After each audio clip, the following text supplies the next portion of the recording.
Sa previous episode, isinalba ng bida natin ang isang babaeng may pangalang Charlotte mula sa mga kawal na humahabol sa kanya, napag-alaman natin na ang babaeng ito ay sinabutahin ng prinsipe at gustong ipapatay. Buti na lang at si Allen ang nagligtas sa kanya mula sa mga galit na kawal at pinatikim niya ito ng malakas niya na kapangyarihan, at kinuha sa kanila ang mga memorya nila upang burahin ang pangyayari lalo na ang lugar kung saan nila natagpuan ang babae. Sa pagpapatuloy ng ating recap, sa kalaunan si Alan ay nagbigay ng pagpipilian at tinanong niya si Charlotte kung ano ang pipiliin niya, kung kape ba o tsaa, pero binanggit niyang gusto niya kung ano ang iniinom ni Alan, ngunit nagulat siya nang malaman na isang tunay na siraulo si Alan na umiinom pala ng isang napaka-special at masamang nutritious na potion. Pumili si Charlotte ng tsaa sa halip, at pinapaalala ni Alan sa kanya na dapat siyang maging tapat sa kung ano ang gusto niya. Mahirap ito para kay Charlotte dahil ito ang kauna-unahang pagtakas niya sa kastilyo at ito ang unang pagkakataon na nagdesisyon siyang gawin ang isang bagay na mag-isa mula nang siya ay kinupkop ni Alan. Sinabi ni Alan na ang mga pagbabago ay darating sa pamamagitan ng maliliit na hakbang, at sinabihan siya na sabihin sa kanya kung may iba pang mga bagay na gusto niyang subukan. Bigla silang ginulat ng isang intruder na tila isang pusa, at tinanong ni Alan kung paano siya natagpuan nito at doon ay natutunan natin na itong batang babae na tila isang pusa ay isang uri ng stalker, sapagkat natukoy niya ang kanyang lokasyon sa pamamagitan ng pole na natagpuan niya sa isa sa kanyang mga liham at sa pamamagitan ng pagtatanong sa kahit sino. Ang wannabe cat ay nagpakilala bilang si Aruka, ang apprentice sorcerer engineer at ito'y stepsister ni Alan at doon ay inilahad niya na nawala ang mga magulang ni Alan noong siya'y bata pa, at ang pamilya ni Aruka ang nag-ampon sa kanya.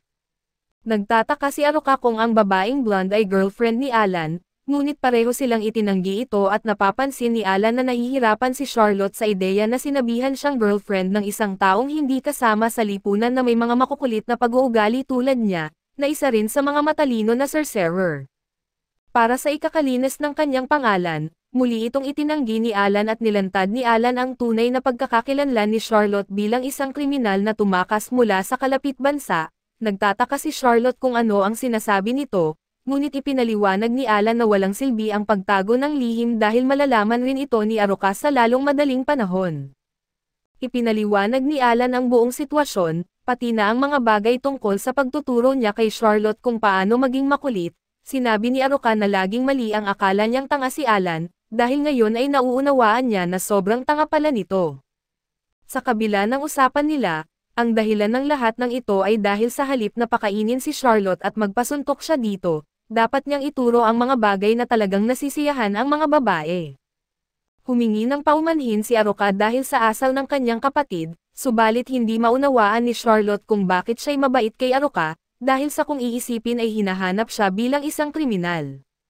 Tiwala naman si Aruka sa kanyang kapatid at binanggit na kahit hindi man ito masyadong marunong, ngunit malalaman naman niya ang plano ng isang masamang tao sa pamamagitan ng pag-amoy gaya ng isang aso.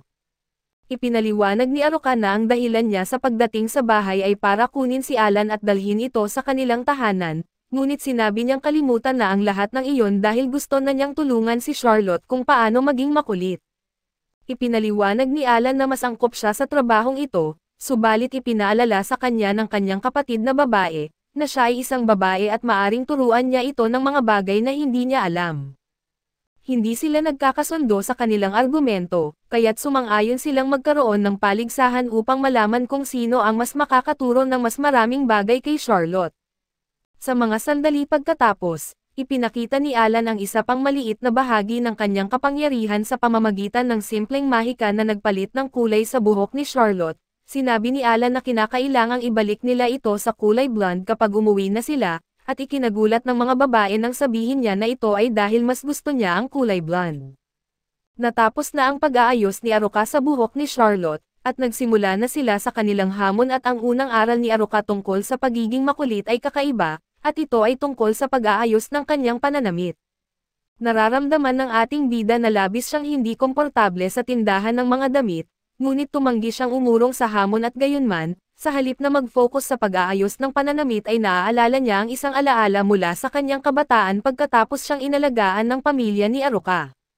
Palagi siyang hinahamon ni Aruka at palagi naman itong natatalo, Pero hindi sumuko ang batang ito at ngayon lang niya nauunawaan na baka ito ang kakaibang paraan niya para mapalapit sa kanya. Si Alan ay tuwang-tuwa sa mga damit na sinuot ni Charlotte subalit may pangamba siya dahil sa ito'y masyadong maikli. Naglaan si Alan ng kaunting oras upang pagmasdan ang kagandahan ni Charlotte at napasuntok sa kanyang dibdib, ngunit pinigilan niya ang sarili at ipinaliwanag na kailangan niyang maging mahinahon dahil sa kailangan niyang pigilan ang kanyang puso. Habang sinusubukan ni Charlotte ang ibang damit, sinabi ni Alan sa kanyang munting kapatid na gusto niya malaman ang kasalukuyang kalagayan ng kaharian ng nurse, lalo na kung paano itinuturing si Charlotte doon. Madali lang ito para kay Aruka dahil sigurado siyang may mga kaibigan ang kanilang ama sa loob ng kaharian ng nurse. Nagtataka si Aruka kung nais ba niyang alamin ang tungkol sa prinsipe na isang jerk, ngunit naisip ni Alan na ito'y maaring hintayin muna.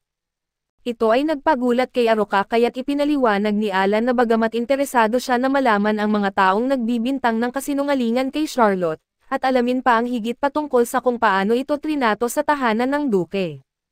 Nang malaman niya na hindi niya kaya na mapigilan ang sarili, ipinaliwanag ng ating makapangyarihang bida na maghahasik siya sa bansang iyon at kahit ano pa ang magiging reaksyon ni Charlotte, ito ang dahilan kung bakit sa ngayon ay hahayaan na muna niya sila. Napapansin ni Aruka na nagbago ng labi si Allen dahil sa hindi ito concern sa ibang tao noon, ngunit natutuwa siya na ngayon ay interesado siya kay Charlotte at kailangan ng tulong ni Charlotte sa mga bagay na pangbabae, kaya tinutulungan siya ni Aruka.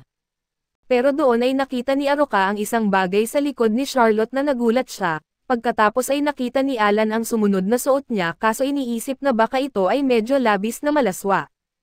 Ipinaliwanag ni Aruka na kailangan maging agresibo ang mga babae, o kung hindi malamang hindi sila mananalo at ito ay nagtulak kay Alan na mag-isip kung ano nga ba talaga ang pinaglalaban ng mga babae sa mundo. Nagulat si Alan nang ipakita ni Aruka ang likod ni Charlotte. Ngunit mas nagulat siya nang makita ang maraming pasa sa katawan nito at di sila nag-uusap patungkol dito, at sinabi na lamang ni Alan na maganda tingnan si Charlotte. Natuklasan ni Alan na ang mga pasa ay nagmula sa isang bagay na panghampas at ito'y hindi gaanong malakas para masugatan ang balat o mga buto, kundi ito'y isang uri ng pag-torture upang magdulot ng sakit at takot.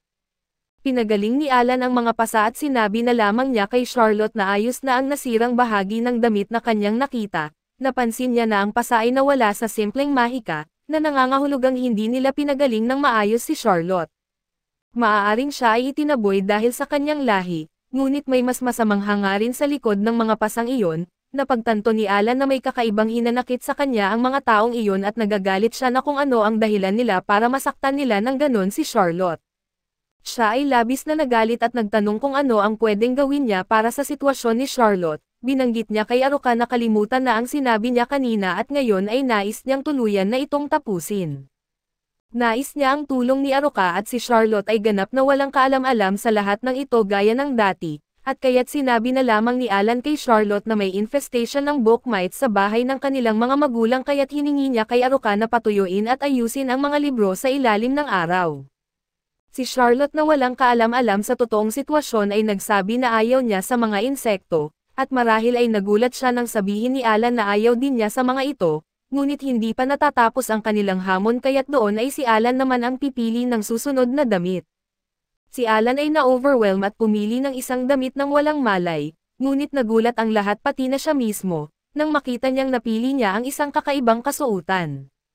Pagkatapos nito ay nagdesisyon si Alan na ituro kay Charlotte ang pamamaraan ng paggastos. Ito ay kamangha-mangha at nakakawala ng stress sa pamamagitan ng paggasta ng pera para sa mga bagay na gusto niya nang walang anumang pagpigil.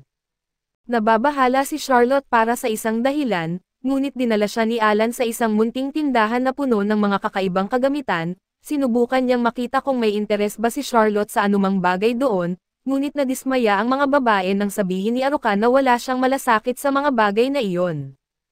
Ipinagpatuloy ni Aruka na natutuwa siya sa mga binili nila at iniisip kung nasasaktan ba si Charlotte dahil hindi sila bumili ng sapat, maliwanag na hindi ito ang dahilan, kundi dahil nasaktan siya dahil sa kanilang sobrang paggasta. Ipinaliwanag ni Alan na ito ay kinakailangan upang turuan siya paano maging bongga, at ang hindi alam ng ating bida na nahihiya na si Charlotte sa kanyang mga pinagsasabi.